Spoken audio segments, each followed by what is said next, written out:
Hey bio fans, Anya here from the Biography Wrap, and today we are going to explore the life of Maximilian Schmidt through the movie Shiny Flakes, directed by Michael Schmidt and Eva Muller.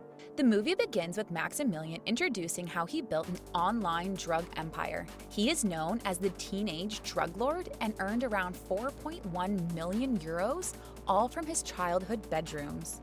Maximilian tells the story of how he started the business. He once talked to a guy with the alias dumb_pig, who told him about the Silk Road. Maximilian searched and realized that it was all about drugs. There were so many different kinds. He wondered why the drug business was so famous and realized it was because they had a very high margin. He continued researching how to get a good customer support while also giving reasonable prices. Dumb Pig warned him that it wouldn't be so easy. It was dangerous. But Maximilian had already decided he was going to build his own platform to do the business, so he gave it a try. Within 2 weeks of having the thought, he had set up an online shop. He contacted another person named Red Bull and asked for 25 grams of Coke and 10 grams of MDMA to sell. Red Bull told him that payment would be accepted in Bitcoin only. With the drugs in his hands, he took some photos to put up on his website. People found the pictures very artistic, and some were attracted to buy from him just because of that. He then created his online platform with the name Shiny_Flakes. Maximilian narrated that in the beginning it was scary, but once he got the technicalities of it, it became just like a game. He set up a minimum amount for orders and even a review section where people could tell how satisfied they were with the shop. The officials said it was something they had never seen in this field of business. They compared it to Amazon. Maximilian decided he would let Dumb Pig handle the sales, but he bailed. So Max decided to do this himself. Red Bull acted as a mentor to Max. He would answer all of his dumb questions, like how to break up the MDMA rock and such. The speedy postal service also helped his business flourish a lot. By January 2014, a month since he started, he already made $10,000 to $15,000 in sales. By the summer of 2014, the business had grown so much that Max would get 40 to 50 orders per day. Apart from the illegal drugs, he also sold a lot of prescription drugs as well, like clonazepam, diazepam, etc. Though Max had earned a lot of money at this point, he didn't spend any of it. It wasn't about the money for him. To keep track of all the orders, he made an Excel sheet and did things differently than he had told his customers. He said he wouldn't keep their names or addresses, but kept them on the spreadsheet and never deleted it. On June 26, 2014, a lady rented a flat in Leipzig. When she came home that day, she found 2 envelopes in her letterbox. She and her neighbor opened the 2 envelopes, found several gray plastic bags, and notified the authorities. The authorities found 100 grams of amphetamines and a large amount of cocaine and some ecstasy pills. They found several such packages all over the country and established that the senders and their addresses were all made up. The packages had one thing in common. They were all sent via the mail dispatch center in Radfeld, which made them think that it had something to do with Leipzig. Max said that the packages often got sent back, but this way it didn't lead to him. The authorities tried to weigh in other factors like who paid the postage, but Max covered his tracks and left traces behind. In an interview after getting caught, Max was asked whether he ever felt guilty that he might be harming people. He said he didn't because his logical reasoning noted that if they didn't get the drugs from him, they would get them from someone else.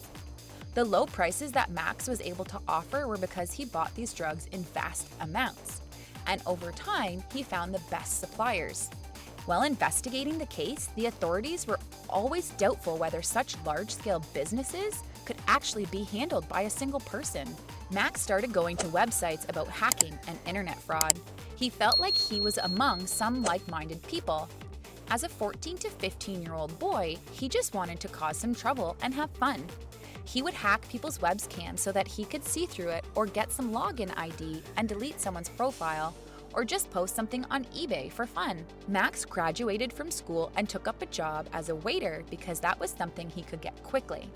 He actually enjoyed his job. His employers said he would accept someone's authority only when he was sure they knew more than him. The regular paced tasks were too dull for him, and if someone did something which wasn't perfect, Max wasn't happy and made them fix it.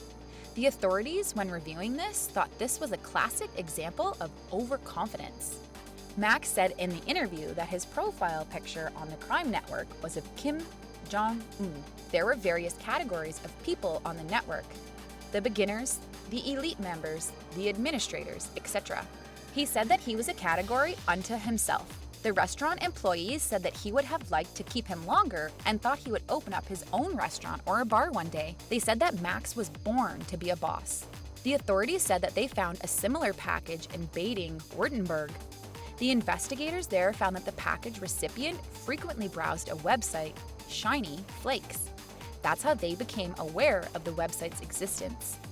They tried to find some loose threads where the server was and found that the whole system was connected to an encryption mechanism based in the USA. The authorities contacted the server, who told them they would inform the person operating the website about the police investigations. By December 2014, things started piling up.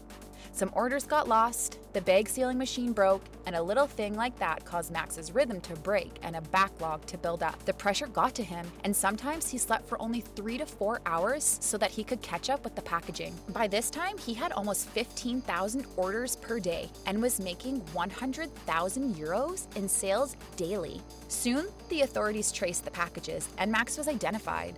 Max found out that Red Bull and his team got arrested, and since he was in contact with them, he was under observation, which he had no idea about. Max believed that Red Bull's mistakes caused him to get caught. It was February 26, 2015, when he got caught by the police. When Max saw the police, he didn't feel fear. Instead, he was in disbelief that it was happening. Max described what it was like when he got arrested. There were masked men with machine guns in his room. They smacked him in the face with the gun, threw him on the floor, and then handcuffed him. They then walked over to him several times, probably because the room was small or because they enjoyed it. This was one of the largest drug busts to ever occur in Germany. The authorities found over a ton of drugs in Max's room, and there were orders worth $4 million. Max was given a punishment of 7 years in juvenile detention and was required to pay 3 million euros to the state from the proceeds of his drug deals. 20-year-old Maximilian was sentenced as a minor because experts proved him to be emotionally immature for his age. Max said he was highly impressed when he first saw the prison. Then he was overcome by a calm and relaxing feeling. He was able to switch off after months of nonstop working.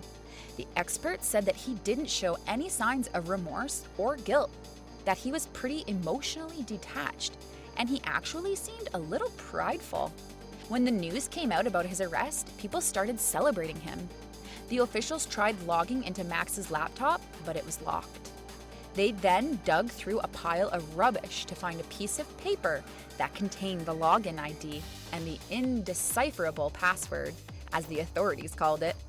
The shop was online from late December 2013 to February 2015. The police had access to the website from then on, and they used it to promote themselves. Max said that he wondered whether that was legal or not and was thinking about filing a complaint. The authorities looked through Max's laptop and found 13,000 to 14,000 data sets of the customers. They started to file cases against each customer, and Max was summoned as a witness for these trials, because of which he was constantly traveling. The officials wondered what happened to all the money.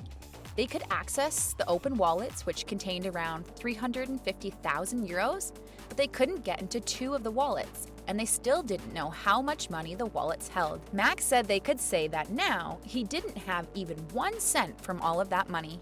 He learned only business experience and lost time. The authorities think that since he is out on probation, he could use his knowledge and the money, which they are confident he has, to commit further offenses.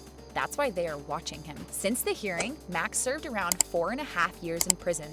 In June 2020, he started working in a car park and had a girlfriend. In August of that year, the Leipzig police seized another massive batch of drugs. As of March 2021, Maximilian is again under investigation for drug dealing in an online shop. The website is under a different name, but the design and working system is very similar to Shiny Flakes. That's it from the movie Shiny Flakes. If you enjoyed it, consider subscribing. Let me know what you think of this true story, and make sure to check out this next one.